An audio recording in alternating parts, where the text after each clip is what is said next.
దేవునికి మహిమ మంచిది. దేవుని యొక్క మహాత్మను బట్టి మనమందరం కూడా ఈ యొక్క శ్రేష్టమైన పునరుద్ధానపు క్రమంలో దేవుని సన్నిధిలో ఉండటానికి ప్రభు మన ఎడలో చూపిన కృప ఎంతో గొప్పది, ఉన్నతమైన. దేవునికి మహిమ కలుగును గాక. అందరూ ఒకసారి సంతోషంగా హల్లెలూయా చెప్దామా? హల్లెలూయా.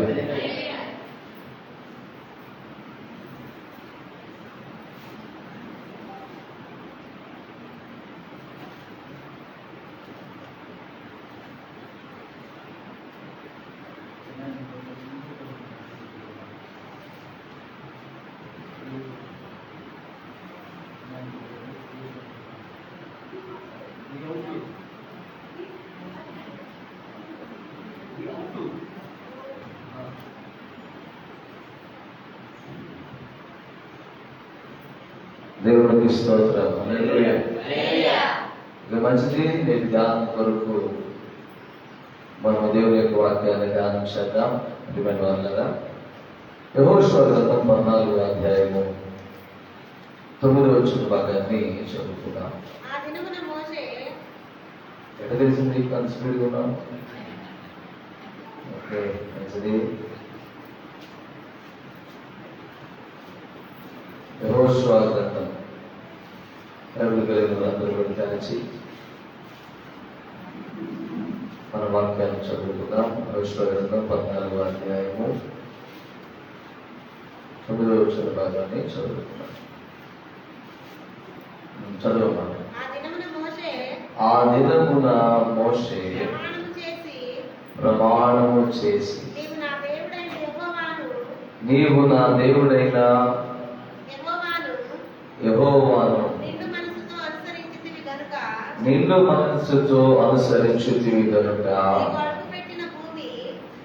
నీవు అడుగు పెట్టిన భూమి నిశ్చయముగా నీకును నీ సంతానమునకును ఎల్లప్పుడూ స్వాస్థ్యముగా ఉండునెను. దేవునికి మహిమ కలుగును గాక. ఆ దినమున మోషే ప్రమాణము చేసి, నీవు నీ దేవుడైన యెహోవాను నిండు మనస్సుతో అనుసరించితివి గనుక నీవు అడుగు పెట్టిన భూమి నిశ్చయముగా నీకును నీ సంతానమునకును ఎల్లప్పుడూ స్వాస్థ్యముగా ఉండునెను. దేవునికి మహిమ. హల్లెలూయా. ప్రియమైన దేవుని బిడ్డలారా, చదువుబడిన మాటలో మనం గమనిస్తే అక్షరార్థంగా మోషే యెహోషువ మాట్లాడుకుంటున్న పరిస్థితి మనకు అర్థమవుతాం. మోషే యెహోషువ మాట్లాడుకుంటున్న పరిస్థితుల్లో మోషే యెహోషువతో ఏమంటున్నాడంటే, నీవు దీవించబడతావు. అంతే కదా, దీవెన వచ్చినాయి కదా. నీవు అడుగు పెట్టు ప్రతి స్థానము నీకును నీ సంతానానికి అది ఎల్లప్పుడూ స్వాస్థ్యంగా ఉన్నది. అంటే దీవించబడతావు, ఆశీర్వదించబడతావు అనే ఒక మాట మనం గమనిస్తున్నాం. ఆ దీవెన, ఆ ఆశీర్వాదం యెహోషువ పొందుకోవడానికి అతనిలో ఉన్నటువంటి మంచి స్వభావం ఏంటంటేనంట, పూర్ణ మనస్సుతో ఏం చేశాడు? అందరు చదివితే నాకేం అర్థమైంది? కొనుక్కుంటే నిండు మనస్సుతో ఎవరిని? దేవునికి మహిమ కలుగును గాక. నిండు మనస్సుతో అనుసరించితివి అంటే ఆ మాట యొక్క అర్థం ఏంటంటే పరిపూర్ణముగా దేవుని మీద ఆనుకోవడం, పరిపూర్ణముగా దేవుడిని ఆరాధించడం, పరిపూర్ణముగా దేవుడిని అనుసరించడము. దేవునికి మహిమ కలుగును గాక. ప్రియమైన దేవుని బిడ్డలారా, ఇదే వచ్చిన భాగాన్ని, ఇదే సందర్భాన్ని ద్వితీయోపదేశ కాండంలో మనం గమనిస్తే కొద్దిపాటి వ్యత్యాసంతో కూడినటువంటి దేవుని మాట అక్కడ మనం జ్ఞాపకం చేసుకుంటాం. ద్వితీయోపదేశ కాండము 1వ అధ్యాయము 34 నుంచి చదువుకుందాం. ద్వితీయోపదేశ కాండము 1వ అధ్యాయము. అమ్మా కాగా యెహోవా మీరు చెప్పిన మాటలు విని బహుగా కోపపడి నేను మీ పితరులకు ఇచ్చేదనని ప్రమాణము చేసిన ఈ మంచి దేశమును ఈ చెడ్డతరము వారిలో యెఫున్నె కుమారుడైన కాలేబు తప్ప మరి ఎవరునూ చూడడు. అతడు పూర్ణ మనస్సుతో యెహోవాను అనుసరించను గనుక అతడు దానిని చూచును. అతడు అడుగు పెట్టిన ప్రదేశములో నేను అతడికి అతని సంతానములను ఇచ్చేదనని ప్రమాణము చేశాను. హల్లెలూయా. కనానును గురించిన వాగ్దానం మనం జ్ఞాపకం చేసుకుంటున్నాం. ప్రియమైన వారులారా,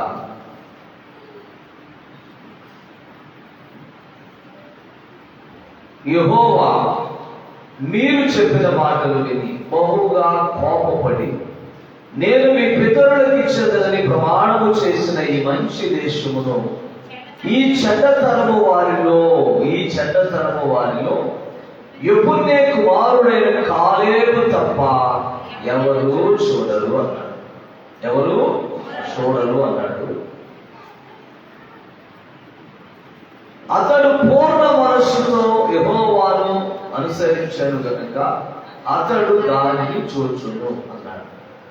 అలాగే ఇందాక మనం చదువుకున్న యెహోషువ గ్రంథంలో వారు ఉపయోగించిన మాట, అతడు అడుగు పెట్టిన ప్రతి స్థలము స్వాస్థ్యముగా అతనికి అతని సంతానమునకు ఇస్తానని దేవుడు ప్రమాణము చేశాడు. దేవునికి మహిమ కలుగుతుంది. చదవబడిన ఈ 2 వచనాల్లో యెహోషువకు తన సంతానమునకు వాగ్దానం చేసినటువంటి ఏ శ్రేష్టమైన దేశం అయితే ఉందో దానిని స్వాస్థ్యంగా ఇస్తానని, దానిని చూస్తానని, దానిలో ప్రవేశిస్తానని, అంత మాత్రమే కాక అతను అడుగు పెట్టిన ప్రతి స్థలము అతనికి అతని సంతానానికి ఆశీర్వాదకరంగా నేను ఇస్తానని దేవుడు వాగ్దానం చేశాడు. అయితే ఈ మధ్యాహ్న కాల సమయంలో ఈ పునరుత్థాన సందేశం ద్వారా మీ అందరికీ తెలియజేస్తున్నటువంటి శ్రేష్టమైనటువంటి అనుభవాలు ఏంటంటే, దేవుడు కోపగించుకుని ఒక మాట అంటాడు. ఏ మాట అంటాడంటే, ఈ చెడ్డతరము వారిలో, తరం ఎలా ఉందంట? చెడ్డతరం. ఈ చెడ్డతరము వారిలో కాలేబు మాత్రమే ఎలా ఉన్నాడు? నిండు మనస్సుతో, పూర్ణ మనస్సుతో యెహోవాను ఆశ్రయించేవాడిగా, యెహోవాను సేవించేవాడిగా, యెహోవాను కనపరిచేవాడిగా మనకి కనబడుతున్నాడు. హల్లెలూయా. సో గంటల కొద్ది సందేశాలు కాదు, బోధించబడుతున్న సందేశంలో శ్రేష్టతను మనం తీసుకోవడానికి, గ్రహించడానికి ప్రయత్నం చేయాలి. దేవుడే అంటున్న మాట. ఎలాంటి తరం అంట? చెడ్డతరం, దుష్టతరం. మనం గమనిస్తే ఐగుప్తు దేశం నుంచి, అన్నమ్మగారు లైవ్ లో వాక్యం చెప్పి దేవునికి స్తోత్రం. ఐగుప్తు దేశం నుంచి లక్షల సంఖ్యలో ప్రజలు బయలుదేరారు. ఐగుప్తు దేశం నుంచి లక్షల సంఖ్యలో ప్రజలు బయలుదేరినప్పుడు మీ పితరులకు ఇచ్చిన దేశమైన కణాలు చేర్చడానికేగా వినిపించిన ఐగుప్తుల నుంచి, ఆ కణాలు చేర్చడానికేగా సంవత్సరాల తరబడి అరణ్యంలో నడిపించిన లక్షల మంది ప్రజల్ని. కానీ తుదకి ఏమంటున్నాడు? మీరు చూడరు, మీరు ప్రవేశించరు. ఎందుకు చూడరు, ఎందుకు ప్రవేశించరు అంటే, మీరు ఏ తరమై ఉన్నారు? చెడ్డతరము. దేవునికి స్తోత్రం. చెడ్డతరము. యేసు ప్రభు దగ్గరికి వందల సంఖ్యలో ప్రజలు రావచ్చు, యేసు ప్రభు దగ్గరికి వేల సంఖ్యలో ప్రజలు రావచ్చు. ఆనాడు ఇశ్రాయేలీయులలో అంతమంది ఉన్నా కూడా వాళ్ళందరూ చెడ్డతనంగా ఉండి దేవుని కృపను పోగొట్టుకున్నట్లుగా ఆ చెడ్డతనంగా ఉన్నారా, లేకపోతే ఆ చెడ్డతనముల నుంచి నిండు మనస్సుతో దేవుని ఆరాధించిన, పూర్ణ మనస్సుతో యెహోవాని అనుసరించిన దేవుని బిడ్డగా ఉన్నారు? ఒకసారి మీరు ఆలోచించాలి. దేవునికి మహిమ కలుగునుగాక. ప్రియమైన దేవుని బిడ్డలారా, ఈ మధ్యాహ్న కాల సమయంలో బాగా ఆలోచించాలి. రెండు పదాలు మనకు వచ్చాయి. చెడ్డతనమేమో దేవుని కృపను పోగొట్టుకుంది. నిన్ను మనసు ఆ చెడ్డతనంలో ఉండి కూడా నిన్ను మనసుతో ఆరాధించిన వాళ్ళేమో దేవుని ఆశీర్వాదాన్ని పొందుకోవడానికి హక్కుదారులు, అర్హులు అయ్యారు. దేవునికి స్తోత్రం. ఇప్పుడు మనకి ఒక డౌట్ వస్తుంది. అందరూ యేసు ప్రభువుని నమ్ముకున్నారు కదా, అందరూ పాటలు పాడుతున్నారు కదా, అందరూ మందిరానికి వస్తున్నారు కదా, మరి చెడ్డతనం ఎవరు? ఇదంతా క్రైస్తవులు కదా, వాళ్ళంతా ఇశ్రాయేలీలే కదా, మరి ఎందుకు చెడ్డతనం అని దేవుడు అన్నాడు? మనమందరూ క్రైస్తవులే కదా, మళ్ళీ చెడ్డతనం అంటున్నాడు? మనలో చెడ్డవారు ఎవరు? మనందరూ మానవలసి మంది యేసు ప్రభువుని నమ్ముకుని బాప్తిస్మం పొంది బైబిల్ నమ్ముకుని గుడికి వస్తూ పాటలు పాడుతూ ప్రార్థన చేస్తూ భక్తి జీవితాన్ని కొనసాగిస్తున్న వాళ్ళనేగా మళ్ళీ చెడ్డతనం అంటానికి? చెడ్డతనం అని పిలువబడే వాళ్ళకి కొన్ని లక్షణాలు ఉంటాయంట. ఇప్పుడు ఆ లక్షణాలు మనం జ్ఞాపకం చేసుకున్నాం. ఆ లక్షణాలు జ్ఞాపకం చేసుకున్నప్పుడు నీవు నీ వ్యక్తిగతమైన జీవితంలో నీవు చేస్తున్నావు అనుకుంటున్నా, నేను భక్తుడిని అని అనుకుంటున్నా, ఆ భక్తి జీవితంలో నీవు చెడ్డతనానికి చెందిన వాడిగా ఉన్నావో, నిండు మనస్సుతో దేవుని సేవించుతున్న వాడిగా ఉన్నావో వాక్యం ద్వారా పరిశీలించుకోవాలి. నువ్వు చెడ్డతనంలో ఉన్నావంటే కుదరదు. లేదా నీవు నిండు మనస్సుతో ఆరాధిస్తున్నావంటే నేను పొగిడితే కుదరదు. దేవునికి స్తోత్రం. హల్లెలూయా. మన ఆత్మీయ జీవితాన్ని అంతటి కూడా ఎక్కడ చూసుకోవాలి?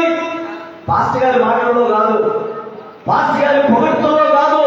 ఎక్కడ చూసుకోవాలంటే దేవుని వాక్యపు వెలుగులో చూసుకోవాలి. దేవునికి మహిమ కలుగునుగాక. సో చెడ్డతనం అంటే ఎలా ఉంటారంటే మొట్టమొదట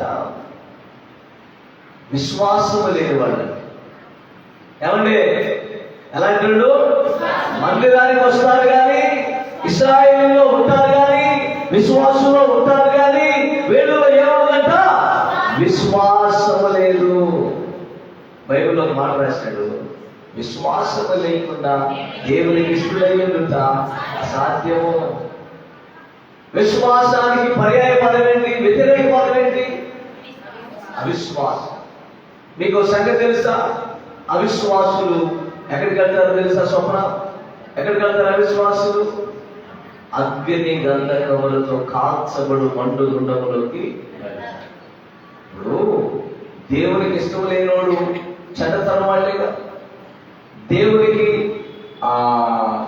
అవిశ్వాసులయ్యుండి పేరుకి పైకి భక్తి చేస్తూ విశ్వాసుల రూపుగా ఉంటూ తమ జీవితాలను నిలబడి చేస్తున్న అవిశ్వాసాన్ని బట్టి నరకానికి వెళ్ళేవాడు చెడ్డతనం వాళ్ళేగా. కాబట్టి ఒకసారి మనం ఎగ్జామినేషన్ అంటే పరిశీలన, పరీక్ష చేసుకోవాలి. అదేంటంటే నేను మందిరానికి వస్తూ దేవుని బిడ్డగా ఉంటూ సమాజం దృష్టిలో నేను ఒక విశ్వాసం మొదలువేయబడి ఉన్న నా జీవితంలో లేఖనానుసారమైన క్రమములో నేను విశ్వాసిగా ఉన్నానా, అవిశ్వాసిగా ఉన్నానా? విశ్వాసిగా అవిశ్వాసిగా గుర్తుకొచ్చి ఉండాలి. విశ్వాసి కాదు.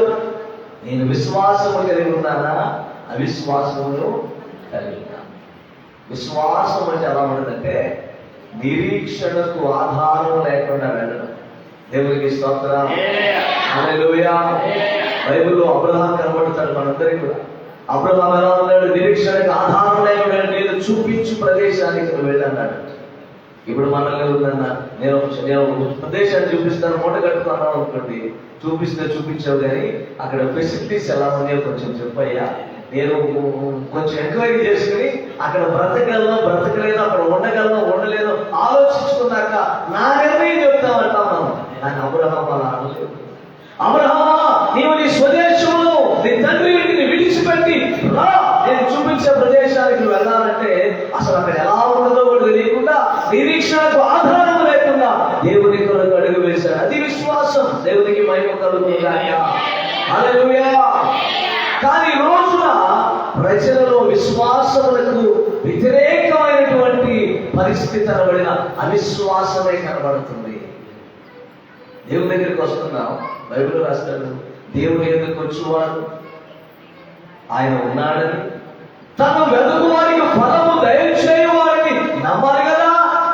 ప్రశ్న, నమ్ముతున్నారు? ఈరోజు దేవుడి ఇస్తాడని నమ్ముతున్నారా? దేవుడి చేస్తాడని నమ్ముతున్నారా? దేవుడిని నమ్ముతున్నారు, శాస్త్రాన్ని నమ్ముతున్నారు.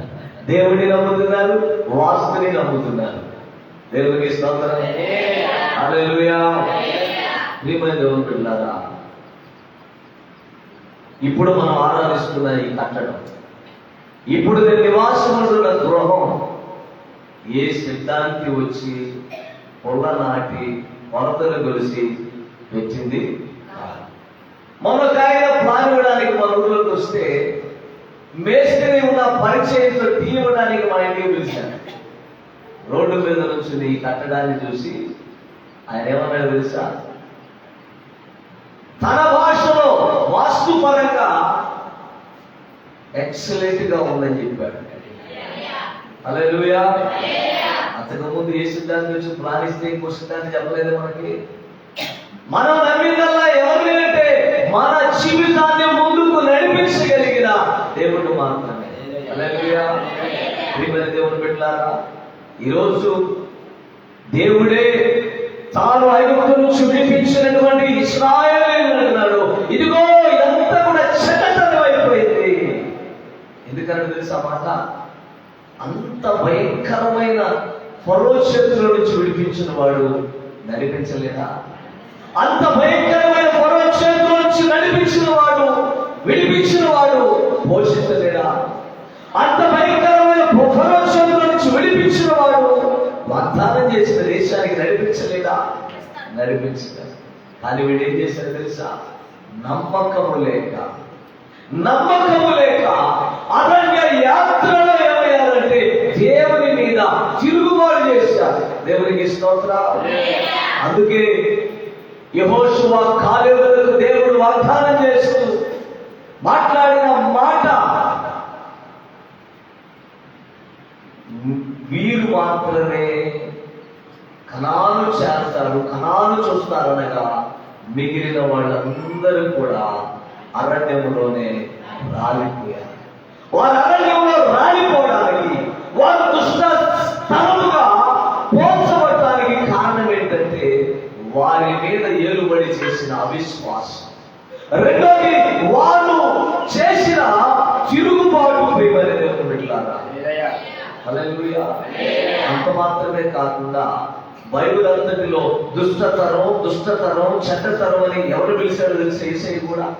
ఎవరు పిలిచాడంటే వాళ్ళంతా యేసయ్య దగ్గరికి వచ్చి మా కొరకు ఒక సూచిక క్రియ చేయమని అడిగే వాళ్ళంటే యేసయ్య దగ్గరికి వచ్చి. ఆధ్యాత్మికత, రాజకుమారి, దేవునికి స్తోత్రం. ఆధ్యాత్మికత అంటే అర్థమైంది. చూడండి, అందులో హల్లెలూయా కూర్చోబెట్టాలి. దేవునికి మహిమ కలుగును. మరి కేకేసిన తర్వాత గట్టి కలిసి తెలుసుకున్నాడు అనుకోడు. హల్లెలూయా.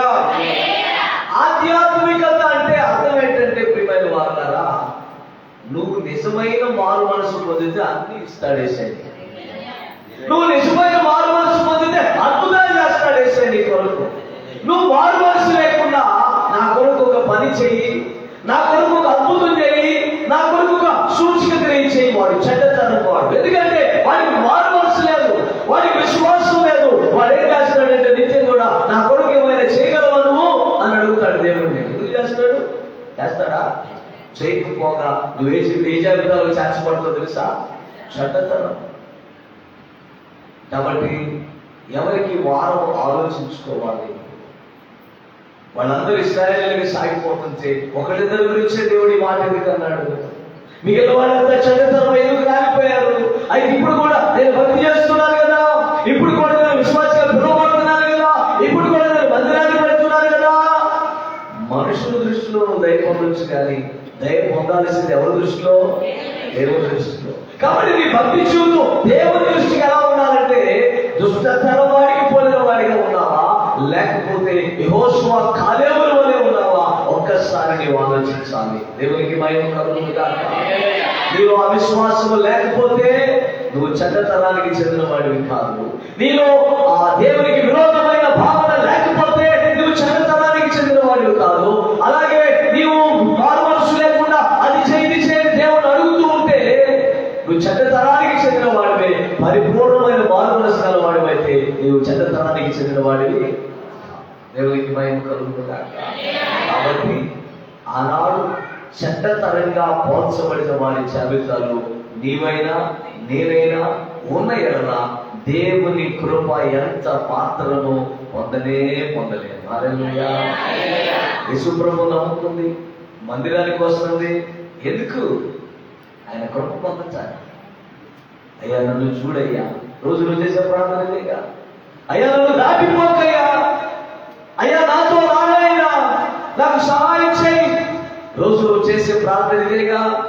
నా ప్రియ సహోదరి సహోదరుడా, ఈ ప్రార్థనలు నెరవేర్చబడాలి అంటే నీవు దుష్టతరములకు చెందిన వాడివిగా కాక, నీవు చెడ్డతరములకు చెందిన వాడివిగా కాక నువ్వేం చేయాలో తెలుసా? యెహోషువ కాలేబుల వలె పూర్ణమైన మనస్సుతో దేవుని ఆరాధించాలి. దేవుని వెనక, దేవుని ఎదురు రావాలి. దేవుని నీవు పూర్ణముగా అంటే పరిపూర్ణముగా, అంతేగాని అటొక్కడుగు ఇటొక్కడుగు ఏమంటే ఏం చేయకూడదు? అటొక్కడుగు ఇటొక్కడుగు. మరి లోకంలో ఒక నానుడి ఉంది. 2 పడవల మీద కాలేస్తే ఎలా ఉండదన్న పరిస్థితి. ఏ పడవ వెళ్ళిపోతుందో తెలియదు. నార్మల్ ఏంది మన జీవితం. దేవునికి స్తోత్రం. అందుకే ప్రకటన గ్రంథంలో ప్రభువు అంటాడు, నువ్వు ఉంటే వెచ్చగానైనా ఉండు, లేకపోతే నువ్వు చల్లగానైనా ఉండు, నీవు నువ్వెచ్చగా ఉంటే ప్రమాణం. దేవునికి స్తోత్రం. కనుక యేసు ప్రభువుని నమ్ముకున్నా, యేసు ప్రభువుని సేవిస్తున్నా, నేను విశ్వాసిని, నేను భక్తిపరుడిని అని చెప్పుకుంటున్నా. నా ప్రియ సహోదరి సహోదరుడా, మనమందరం కూడా ఎలా ఉండాలి అంటే చెడ్డతనానికి చెందిన వారుగా ఉండగా పూర్ణమైన హృదయంతో ప్రభుని సేవించే వారుగా ఉండాలి. పూర్ణ హృదయంతో ప్రభుని సేవించడం అంటే అర్థం ఏంటంటే దానికి సంబంధించి 2-3 విషయాలు మీకు జ్ఞాపకం చేస్తాను. చెడ్డతనం అంటే 2-3 విషయాలు జ్ఞాపకం చేశానా? ఏంటి 2-3 విషయాలు? అవిశ్వాసం, దేవుని మీద తిరుగుబాటు, సరైన మారు మనసు లేకుండా సూచన క్రియలు దేవుని అడగటం. ఎలా ఉంటే వాడు చెడ్డతనమే. అలా ఉండదు దయచేసి. అలా ఉండకుండా పరిపూర్ణమైన మారు మనసు పొందిన విశ్వాసిగా, నమ్మి బాప్తిస్మం పొందిన విశ్వాసిగా, ఒకవేళ నువ్వు సంఘములో చేర్చబడితే ఆ సంఘములో చేర్చబడిన నీ ఆత్మీయ జీవితం ఎలా ఉండాలంటే నీ పూర్ణ హృదయంతో యేసయ్యను ప్రేమించాలి. ఏం చేయాలి? నీ పూర్ణ హృదయంతో యేసయ్యను ప్రేమించాలి. మత్తయి సువార్త 22వ అధ్యాయం 37వ వచనం చదవండి. మత్తయి సువార్త 22వ అధ్యాయం 37వ వచనం భాగం. అందుకాయన నీ పూర్ణ హృదయముతోను, నీ పూర్ణ ఆత్మతోను, నీ పూర్ణ మనస్సుతోను నీ దేవుడైన ప్రభువును ప్రేమింపవలెను. హల్లెలూయా. ఏమేమమ్మ మళ్ళీ చెప్పు?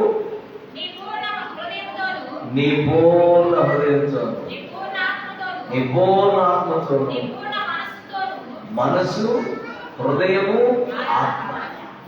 కొంతమంది దేహాలు ఏమంటే ఆత్మ ఇంటికి పెట్టారు. ఏమండి? పూర్ణ మనస్సు, పూర్ణ ఆత్మ, ఇంకా పూర్ణ హృదయం. దేవునికి మహిమ కలుగును గాక.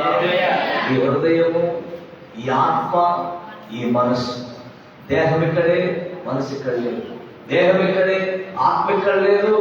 అలా మనము రెండింటికి స్థానం ఇచ్చే వాళ్ళంగా, 2 మనసుల మధ్య ఉన్న వాళ్ళంగా ఉండకూడదు. స్పష్టంగా బైబిల్లో మాట చెప్పబడింది. హల్లెలూయా చెప్పండి అందరూ.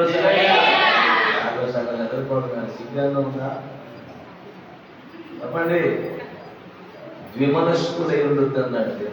అలా ఉండకూడదా?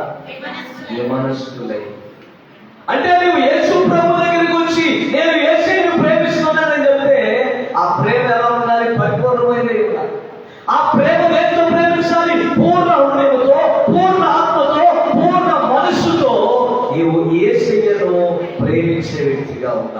దేవునికి మహిమ కలుగునుగాక. అబ్బా ఆయన బాగా ఆరాధన చేస్తారు. అబ్బా ఆమె చక్కగా పాట పాడింది. ఏమని? పూర్ణ మనస్సుతో ఆరాధించును నిన్ను పూర్ణ బలముతో ప్రేమించేదను.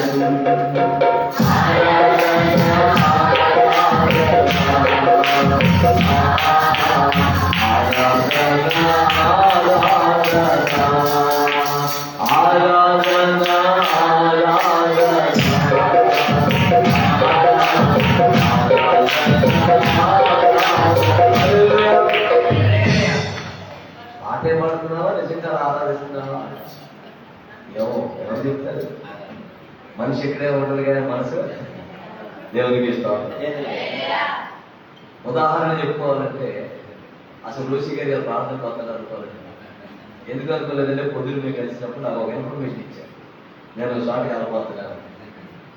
ఇప్పుడు నేనేమనుకుంటున్నానంటే పాప మనిషి ఇక్కడే కూర్చున్నాడు కానీ వెళ్ళాల్సిన ప్రదేశానికి వచ్చిన ఆలోచన మనసును ప్రేరేపిస్తుందేమో, వెళ్ళాల్సిన ప్రదేశాన్ని గురించి ఆత్మ ప్రేరేపిస్తుందేమో. ఏదైనా ఒక్కనే అంటున్నారు అనుకున్నారా? అందరి పరిస్థితి మనుషులు ఎక్కడ కూర్చుంటా ఒళ్ళో బైబిల్ పెట్టుకుని మనసంతా ఏదో ఆలోచన, ఒళ్ళో బైబిల్ పెట్టుకుని గుళ్ళో కూర్చుంటాం, ఆత్మ అంతా ఎక్కడో ఎక్కడో ఎక్కడో తేలిపోతాం. అలా ఉండదు. ఎలా ఉండాలంటే విశ్వాసి పూర్ణ హృదయంతో, పూర్ణ ఆత్మతో, పూర్ణ మనస్సుతో నీ ప్రభుని నీవు ప్రేమించే వ్యక్తిగా. సరే, ఇక్కడ మనం ఇంకా కొంచెం లోతుగా వెళ్ళి మాట్లాడుకుంటే అందరూ ఫెయిల్ అయిపోతారు. యేసయ్యని ప్రేమించడం అంటే అర్థం ఏంటంటే యేసయ్య ఒక్కడు నన్ను ప్రేమించినేలా నా ఆజ్ఞలను గైకొంటాడు, ఒకడు నన్ను ప్రేమించినేలా నా మాటలు గైకొంటాడు అంటాడు యేసయ్య. మరి నిజంగా పెదవులతో యేసయ్య నిన్ను ప్రేమిస్తున్నానంటూ ఆయన ఆజ్ఞలు గైకొనని వాళ్ళందరూ కూడా యేసయ్యని ప్రేమించిన జాబితాలో ఉండరు. హల్లెలూయా. సో పూర్ణత అనే విషయంలో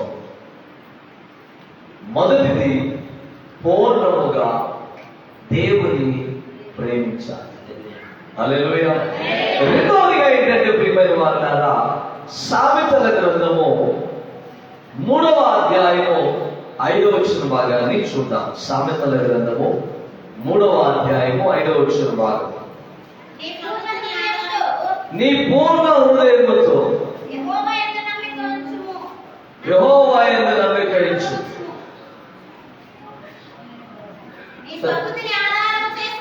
నీ స్వబుద్ధిని ఆధారము చేసుకొనక నీ పూర్ణ హృదయముతో యెహోవా యందు నమ్మకం ఉంచుము. పూర్ణత అనే దాని గురించి మాట్లాడుతున్నాం కాబట్టి పరిపూర్ణమైన హృదయంతో ప్రభుని ప్రేమించడం మొదటి విషయం అయితే, నమ్మకం ఉంచే విషయంలో కూడా పరిపూర్ణమైన నమ్మకాన్ని దేవుని మీద మనం ఉంచాలి. విశ్వాసాన్ని గురించి బైబిల్లో ప్రస్తావించబడినటువంటి పరిస్థితులు ఏంటంటే, మీకు ఆవగింజంత విశ్వాసం ఉంది, ఈ కొండ ఆవగింజంత విశ్వాసం ఉన్నాయి కదా, ఈ కొండ పెళ్ళగించబడి సముద్రంలో పడమంటే పడుద్ది అని చాలా మంది దాన్ని కొంచెం అంటే ఇప్పుడు భక్తి జీవితం లేదా వాక్య ధ్యానం ఎవరికి నచ్చినట్టు వాళ్ళు చేసేస్తున్నారు. వ్యాఖ్యానం కూడా ఎవరికి నచ్చినట్టు వాళ్ళు చేసేస్తున్నారు. విశ్వాసాన్ని ఆవగింజతో ఎందుకు పోల్చారు? ఆవగింజ ఇచ్చినది కదా. అప్పుడు కొంతమంది తప్పుగా అర్థం చేసుకుని ఏమంటారంటే, నేను గుళ్ళోకి పోయినా ఒకటే, గుళ్ళోకి వెళ్ళకపోయినా ఒకటే, నేను ఆరాధనకు వచ్చినా ఒకటే, రాకపోయినా ఒకటే, కొంచెం ఉన్నా సారన్నాడు కదా, ఇంట్లో కొడుకుని కొంచెం పెట్టుకుంటాను మనసులో విశ్వాసాన్ని, దేవుడి కార్యం అంటే చేస్తాడా? ఆవగింజతో ఎందుకు వచ్చాడంటే, ప్రతి విత్తనానికి గతుకు ఉంది, ఆవగింజకి గతుకు అదే ఉండదు. అది చాలా సంపూర్ణంగా ఉంటుంది. కాబట్టి నీ విశ్వాసం సంపూర్ణంగా ఉండాలి. హల్లెలూయా.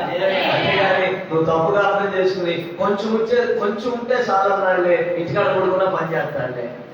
ఆడు కూడా రాసేది పాట కదా, మద్దాగా పడుకుంటాం మనం. ప్రార్థించకపోయినా పలకరిస్తూ ఉంటాము. అమ్మా ఏమైపోయింది? అది నిజం కాదు కాబట్టి దేవునికి ఇస్తాం. ప్రార్థించకపోయినా ఎక్కడ పలకరిస్తాడు ఆయన? ప్రార్థించకపోతే ఎందుకు పలకరిస్తాడంటే శంప మీద పెట్టి కొట్టి శరీర మార్గంలో రాగానే పలకరిస్తాడు. అది ఆ పలకరించడం. అంతేగాని ఆ ప్రార్థించకపోయిన వచ్చి లాలపడతాడు ఆయన అన్నా కాదు. దేవునికి స్తోత్రం. కాబట్టి ప్రియమైన బిడ్డలారా, పూర్ణ హృదయంతో యేసయ్యను ప్రేమించడం. రెండవది, నీ నమ్మకం దేవుడి మీద ఎలా ఉండాలంటే పూర్ణముగా దేవుడు చేస్తాడు. అంతే, ఆయన చేస్తాడు. ఆయనకు అసాధ్యమైతే ఉందా? అయ్యా నేను నిన్నే నమ్ముకున్నా, అయ్యా నీవే నా సహాయకుడు, ఎందుకంటే నీవు భూమి ఆకాశములను సృజించిన దేవుడు. హల్లెలూయా.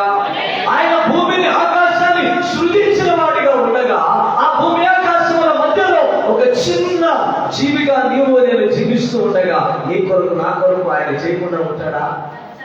ఎందుకు చేయట్లేదు, ఎందుకు జరగట్లేదంటే నీ నమ్మకంలో పరిపూర్ణత లేదు.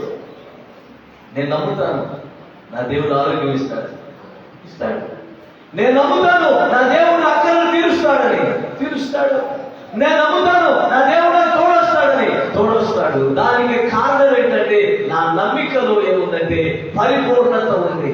నీ నమ్మికలో పరిపూర్ణత లేకపోతే ఆరోగ్యం లేకపోవచ్చు. నీ నమ్మికలో పరిపూర్ణత లేకపోతే నీ అక్కలను తీర్చబడకపోవచ్చు. నీ నమ్మికలో పరిపూర్ణత లేకపోతే నీ ప్రయోగంలో ఆయన తోడు లేక నువ్వు ఇబ్బందులు పాలు కావచ్చు. అవునంటారా కాదంటారా? సో నీ యొక్క నమ్మకత్వంలో పరిపూర్ణత ఉండాలి. ప్రేమించడంలో పరిపూర్ణత ఉండాలి.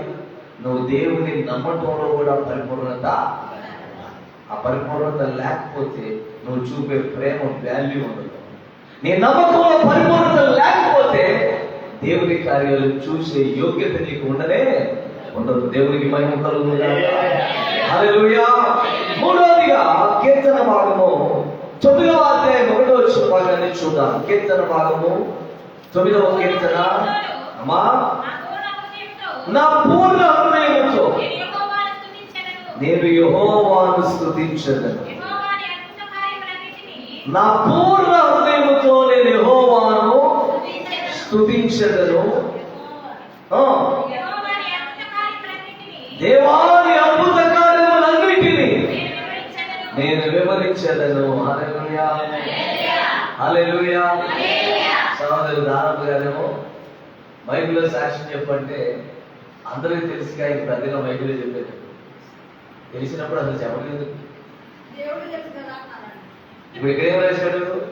ఆయన చేసిన అద్భుత కార్యాలు వివరించాలి, ప్రచురించాలి, తెలియపరచాలి. దేవునికి మహిమ కలుగునుగాక. అనుభవించిన దేవుడు చేసిన అద్భుతాలు, అంతేగాని జరిగిన కార్యాలు కాదు. దేవునికి స్తోత్రం.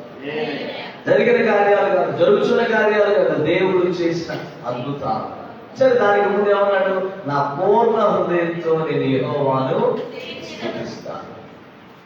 దేవుని మందిరానికి వచ్చినాక దేవుని ఆరాధిస్తున్నప్పుడు, దేవుని స్తుతిస్తున్నప్పుడు పూర్ణ హృదయంతో దేవునికి స్తుతి చెల్లించాలి.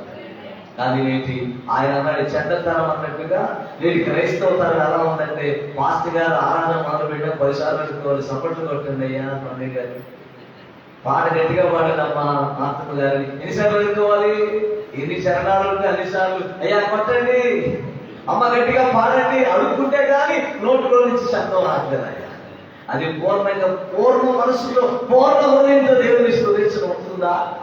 అవట్లేదు. అంటే దేవుడు ఈ మధ్యాహ్నకాల సమయంలో నిన్ను నన్ను పలకరిస్తూ ప్రేరేపిస్తూ ఏమంటున్నాడంటే, నీవు చేస్తున్న భక్తి జీవితంలో పరిపూర్ణత లేదు, అందుకే కార్యాలు జరగట్లేదు. అతను అడుగు పెట్టిన ప్రతిదీ అతనికి అవుతుంది. అతను అడుగు పెట్టిన ప్రతిదీ అతనికి అవుతుంది. 1వ తారీఖు వాగ్దానాలు తీసుకున్నప్పుడు ఏ వాగ్దానం వచ్చింది?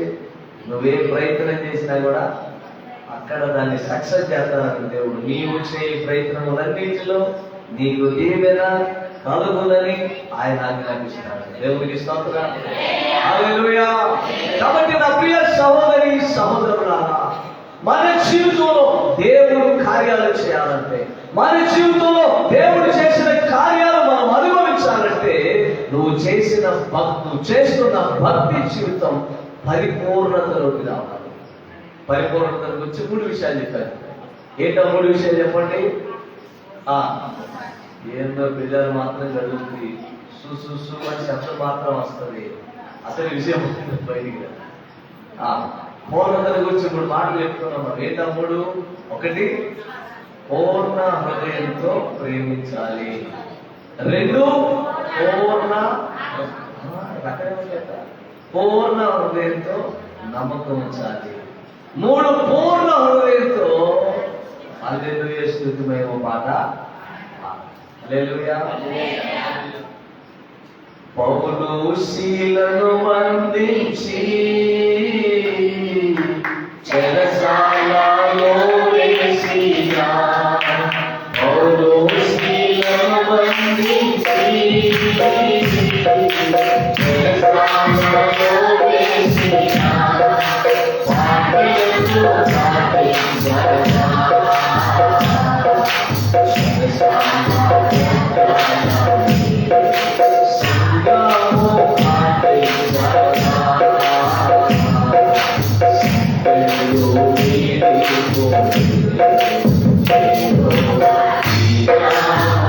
పాపించగా మొండలు వేసి బిగించి జైల్లో పెడితే కూడా ఏం చేస్తున్నారట?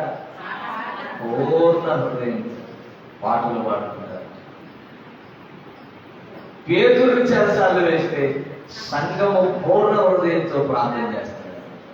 పాటలు పాడిన పౌలేమో, పాటలు పాడిన సేరేమో అలా పాడుతూ ఉన్నప్పుడు చెరసాల బద్దలైపోయింది. సంఘము ప్రార్థిస్తున్నప్పుడు పేతురుకు వేసిన సంఖ్యలు వెళ్ళిపోయాయి. దేవునికి మహిమ కలుగునుగాక. కాబట్టి నీవు మనసారా పరిపూర్ణముగా పూర్ణ హృదయంతో. కొంతమంది వస్తారు కాంతులు పట్టేటప్పుడు కొంచెం ప్రార్థన చేయమని వెళ్ళిపోవాలి. ఏంటా తొందర అంటే నీ మనసంతా ఏమి ఉంది? ప్రార్థన అయిపోయినా నువ్వు చేసుకున్న ప్లాన్ గురించి ఆలోచిస్తున్న మనసంతా. పూర్తిగా దేవుని సేవించే మనసేది ఏందమ్మా అప్పుడే చేయమంటే ప్రార్థన విషయం బాగా తొందరగా ఉందండి అంటే నువ్వు కూర్చున్నా గంట సేపు కూడా ఆ తొందరలోనే ఉంది మనసంతా. అప్పుడు దేవుడు నేను జ్ఞాపకం చేసుకోవడం సాధ్యమవుదా? అప్పుడు దేవుడు నీ జీవితంలో కార్యం చేయడం సాధ్యమవుదా? మీరే చెప్పాలి సమాధానం. నేను మాట్లాడే తెలుగు భాష మీకు అర్థమవుతుందా? దేవుడికి స్తోత్రం. దేవుడు నీకు జ్ఞాపకం చేసుకుని దేవుడు నీ కొరకు కార్యం చేయాలంటే నీ యొక్క భక్తి జీవితంలో పరిపూర్ణత ఉండాలి. మూడు విషయాలు మనం జ్ఞాపకం చేసుకున్నాం. యేసయ్యను పూర్ణ హృదయంతో ప్రేమించాలా, రెండు, యేసయ్య మీద పూర్ణమైన నమ్మకం ఉంచాలా, మూడు, యేసయ్యని పూర్ణ హృదయంతో నీవు స్తుతించే బిడ్డగా ఉండాలి. మూడోది, నాలుగోది ఏంటంటే ప్రియమైన బిడ్డలారా, ఆ హృదయం నిండానంట వాక్యము చేత నింపుకోవాలి. ఆ హృదయం దేని చేత నింపుకోవాలా? పూర్ణ హృదయంతో ప్రేమిస్తూ, పూర్ణ హృదయంతో నమ్మికించి, పూర్ణ హృదయంతో స్తుతిస్తున్న హృదయం ఏదైతే ఉందో ఆ హృదయం నిండుగా ఏముండాలా? వాక్యం ఉండాలి. హృదయం నిండుగా ద్వేషం ఉందనుకోండి, హృదయం నిండుగా కోపం ఉందనుకోండి, హృదయం నిండుగా అసూయ ఉందనుకోండి, హృదయం నిండుగా కక్ష ఉందనుకోండి, ఇవన్నీ పాపాలండి. ఇవన్నీ ఏంటండి? పాపాలు. దేవునికి స్తోత్రం. దేవునికి విరోధమైన సమస్తము కూడా పాపమే. కాబట్టి దేవుని ప్రేమిస్తున్న హృదయంలో, దేవుని నమ్ముచున్న హృదయంలో, దేవుని స్తుతిస్తున్న హృదయంలో ఇక మీదట పాపము చేయకూడనట్లుగా ఆ హృదయం అంతా ఇవ్వాలంటే దేవుని వాక్యము చేత నింపబడాలి. హల్లెలూయా. ఎప్పుడైనా నా ప్రార్థన చేశానా? నా హృదయాన్ని నీ మాటల చేత నింపయ్యా, నా హృదయాన్ని నీ మాటల చేత నేను నింపుకోవాలయ్యా. మందిరానికి బయలుదేరేటప్పుడు ఏమైనా ప్రార్థన చేసుకున్నారు? అసలు చేసుకోకపోగా మనం వేసుకున్న వేషాన్ని జనం చూడాలని చెద్దపడుతుంటారు కొంతమంది.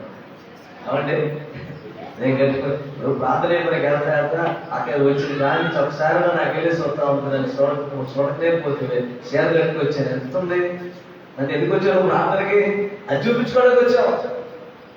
ప్రార్థనకి బయలుదేరినప్పుడు అయ్యా పూర్ణముగా స్తుతించే మనసు నాకు, పూర్ణంగా నీ మాటలు చేత నింపుకునే హృదయం.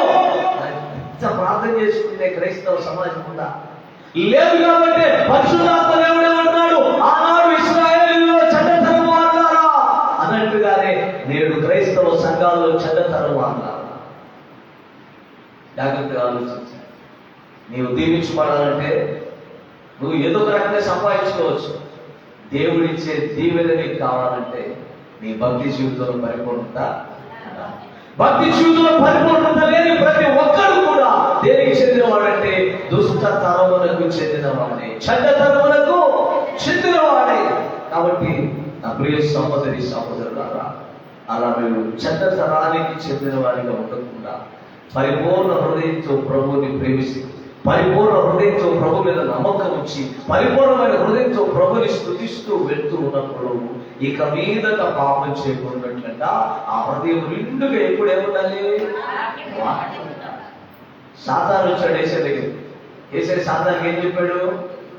ఏమండే చిన్నమ్మాయి గారు రాత్రి అంతా అలసిపోయిందని వచ్చింది, కానీ నిద్రపోతాను పాపం 12ంటికి వచ్చింది.